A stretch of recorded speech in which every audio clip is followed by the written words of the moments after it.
안녕하세요 여러분, 피부과 전문의 오수진입니다. 여러분, 가끔 저희 병원에 소중한 생명을 잉태한 여성분들이 찾아옵니다. 얼마나 경건한 일인지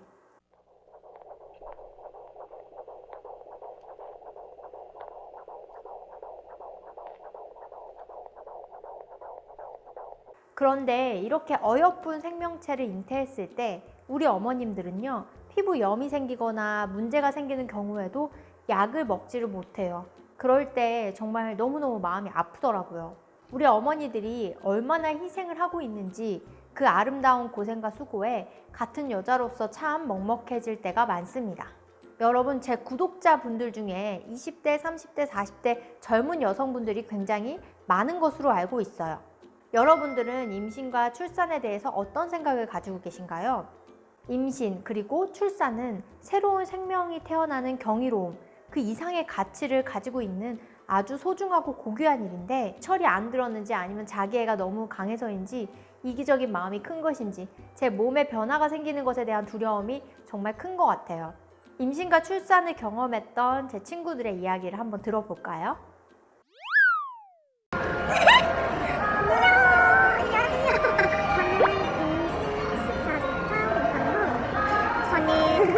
아이 한 명 출산한 아이의 엄마입니다. 피부 변화에 대해서 해보려고 하는데 어떤 걸 봤었어?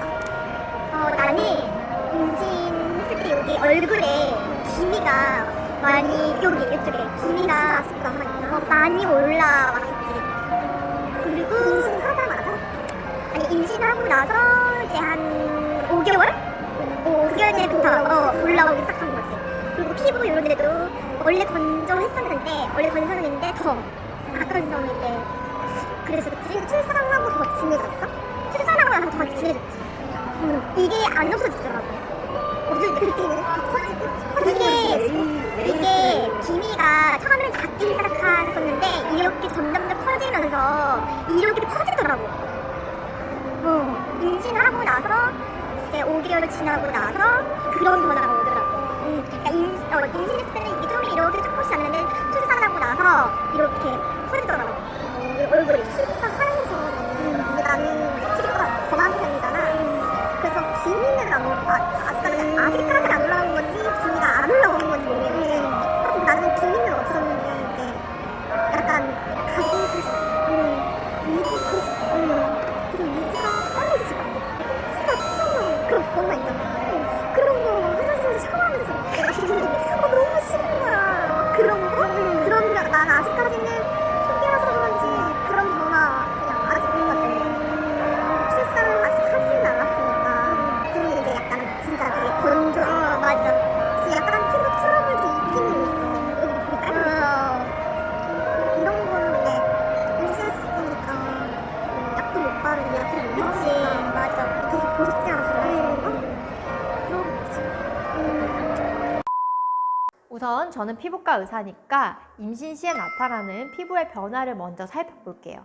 임신 시에는 내분비, 대사, 면역계에 여러 가지 복잡한 변화가 일어나고 그에 따른 영향으로 2차적으로 우리 피부도 변하게 됩니다. 참 인정하기 싫죠. 우선 색소 침착. 정말 생각지도 못한 부위가 거무죽죽하게 변하게 되는데요. 임신 시에는 여러 가지 여성 호르몬들이 증가하게 되면서 이러한 증상이 발생을 하게 됩니다. 주로 유두 부위나 겨드랑이 부위, 생식기 부위에 주로 발생을 해요. 앞선 영상에 제 친구도 임신 후에 유두 부위가 까맣게 색이 변하고 커져서 샤워를 하다가 너무 신기해서 깜짝 놀랐다고, 그래서 소리를 질렀다고 얘기를 하잖아요. 이러한 현상은 일단 무조건 나타난다고 보시면 됩니다. 그리고 다른 친구처럼 임산부의 약 70%에서 얼굴에 기미가 동반이 됩니다. 피부과 의사인 저도 이게 참 무서워요. 저는 이미 약한 기미가 있는데 나중에 임신이나 출산 과정을 겪게 되면서 이 기미가 나빠질까봐 지금도 사실 두렵습니다. 앞에 친구도 출산 후에 기미가 아직까지도 없어지지 않았다라고 하잖아요. 이럴 때는 무조건 햇빛을 피해야 돼요. 호르몬의 영향을 받아서 진해진 기미가 태양광선까지 받게 되면 무조건 악화됩니다. 그래서 무조건 피하셔야 돼요. 그리고 출산 후에 호르몬의 영향으로 다시 기미가 연해지는 경우도 있지만 앞선 친구처럼 연해지지 않고 나빠진 상태 그대로 유지되는 경우가 있어요. 이럴 때에는 피부과에 무조건 가세요. 그리고 흑선이라고 부르는 다음과 같은 피부 병변이 배에 생기는데요. 이렇게 아랫배부터 배꼽, 이 배꼽을 넘은 검은 선이 발생을 합니다. 또한 임신 시에는 원래 있던 점이나 주근깨, 여러 가지 색소 병변들이 커지거나 짙어지는 경향을 보여요. 정말 싫죠. 그리고 출산 후에는 자연스럽게 호전되는 경향을 보이기도 합니다. 하지만 출산 후에 수년이 지나도 없어지지 않아서 병원을 찾아오시는 분들도 더러 있어요. 또한 임신 중에 여성 호르몬, 에스트로겐에 의해서 머리카락을 포함한 몸에 있는 여러 털들의 수명이 연장되면서 밀도도 높아지고 굵기도 굵어져요. 그런데 분만 후에는 이러한 효과가 확 사라지면서 머리카락이 갑자기 많이 빠지는 휴지기 탈모증이 동반되기도 합니다. 갑자기 머리카락이 너무 많이 빠진다니까 정말 깜짝 놀라죠. 하지만 이렇게 빠진 머리카락은 출산하고 6개월에서 12개월 정도 후에 회복이 되면서 다시 자라니까 너무 크게 걱정 안 하셔도 됩니다. 또한 손톱, 발톱이 얇아져서 가벼운 충격에도 잘 부서지고 또 일부에서는 손톱과 발톱이 엄청 빠르게 자라기도 해요. 또한 땀샘의 기능이 증가하면서 땀이 많이 나게 됩니다. 그리고 여러분들이 가장 끔찍하게 생각하는 그것, 바로 튼살. 저도 튼살을 생각하면 정말 너무 끔찍해요. 사실 기미 다음으로 제일 겪고 싶지 않은 증상입니다. 왜냐하면 일단 치료도 굉장히 어렵고요. 사실상 피부과 의사의 입장에서도 여러 가지 치료 방법들을 시도해 볼 수는 있지만 환자가 만족할 만큼 없애기가 정말 너무너무 어렵기 때문이에요. 보통은 임신 후반기가 되면서 팽창하는 배, 엉덩이, 허벅지, 유방 등의 분홍색이나 혹은 자주색이 약간 함몰되어 보이는 띠 모양의 튼살, 즉 임신 선조가 나타나는데 분만 후에는 이 붉은 튼살이 반짝이는 은색으로 변화하면서 덜 뚜렷해지게 됩니다. 보통 그래서 치료 시기도요, 이 붉은 시기냐 아니면 은색 시기냐에 따라서 이 치료 방법이 조금씩 달라져요. 이런 튼살은 여러 가지 호르몬의 영향으로 그리고 체중의 급격한 증가로 인한 물리적인 요소도 영향을 미치지만 가족력, 인종과 같은 즉 유전적인 요소도 굉장히 중요한 원인입니다. 앞선 영상에서 친구도 자기는 튼살이 안 생겨서 참 다행이라고 얘기를 했잖아요.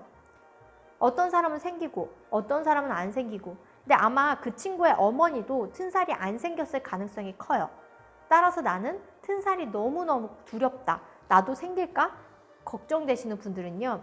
지금 당장 달려가서 엄마의 배를 한번 보세요.